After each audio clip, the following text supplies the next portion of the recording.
Hi, welcome back to our next edition of McKinney Minute. I'm here with our editor-in-chief of the Community Impact newspaper for McKinney, and we're going to go over some top headlines. Okay, this is my favorite one. This is a very exciting one, and if people don't know about this yet, I'm surprised, but we're gonna talk about it.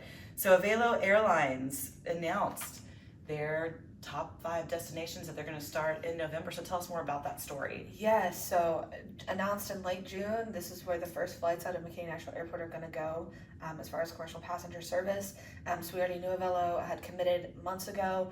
They finally said, we're going to take you to 5 destinations, 4 in Florida. So it's Fort Lauderdale, Fort Myers, Orlando, and Tampa. And then the 5th is Las Vegas. So their CEO said they're picking these primarily as leisure destinations. Okay. So that's kind of their first step into these flights. They're going to start November 11th, depending on the destination, sometime between November 11th and November 19th. So kind of that Thanksgiving season. Flights start at $99 one way. They're going to have 2 planes based at McKinney's airport. It's 2 Boeing next generation 737s. Okay. Those are 184 seat planes. So big crowd on the plane with you. And that construction for the terminal is on track, according to the airport director. So we are expecting to see some flights take off there this November. The CEO did say that additional destinations could be coming in the future. It's going to be entirely driven by customer demand. So we'll see where these first flights go and if any will be added. Have you booked your ticket? I have not, but I know many that have. Me too. Yeah. Well, this is very exciting news from McKinney National Airport. All right, so moving along, McKinney ISD officials announced repurposing plan for the 3 closed elementary campuses. So I know that was a very emotional topic, but they're moving forward with those facilities. So tell us more about how they're repurposing those facilities. Yeah, so we have 3 elementary schools kind of in that southwest sector that parent-led committee identified for closure. And the intention always was to repurpose. So now that they've got these 3 campuses identified, 2 of them are going to be turning into kind of student service professional learning centers, and that's Edens and Wolford. All 3 schools are retaining their namesake. So it will be CT Edens, Student Support Professional Learning Center, same thing for Wolford. And those are going to house some administrative offices for the district, professional learning spaces.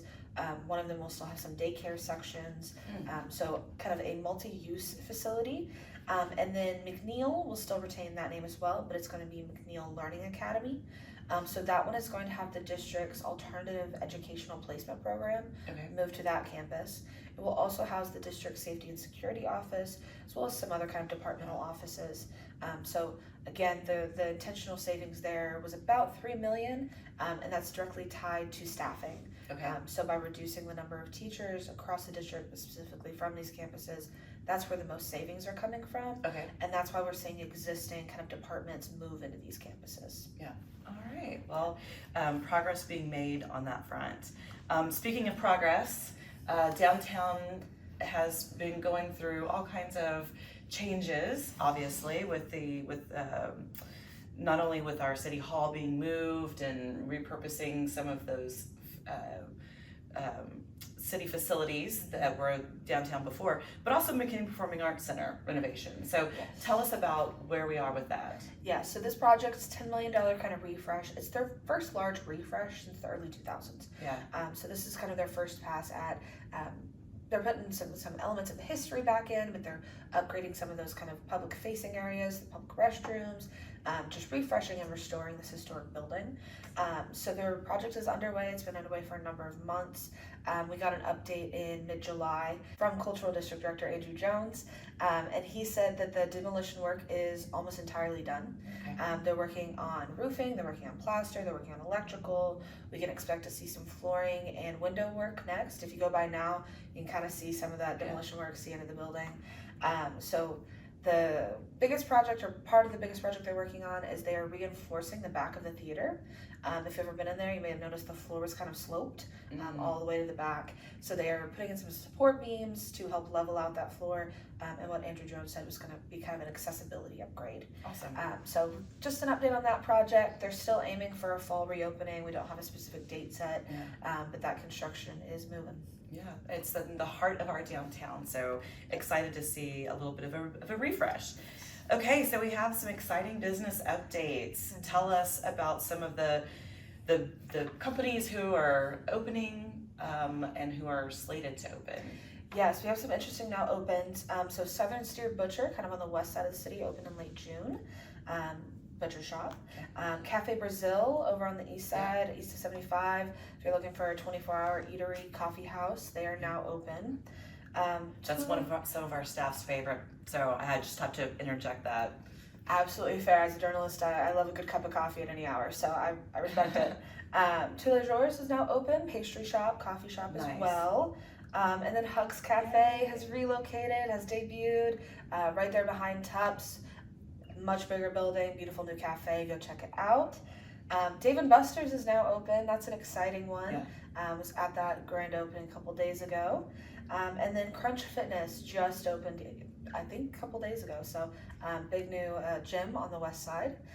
Some coming soons, we have the Perfect Lounge opening in October. If you're a cat owner looking for boarding, this is a luxury cat-specific boarding facility. Zalit Pizza is opening this summer. It's the 31st Texas location, and that's going in off of 75 as well. And then Wonder, it's a food hall concept from New York.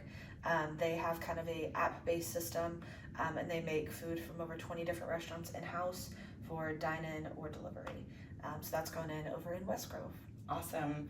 So many things happening in McKinney. Thanks for being in the know and sharing it with us. As always, these articles are located, links to these articles are located in the comment section below.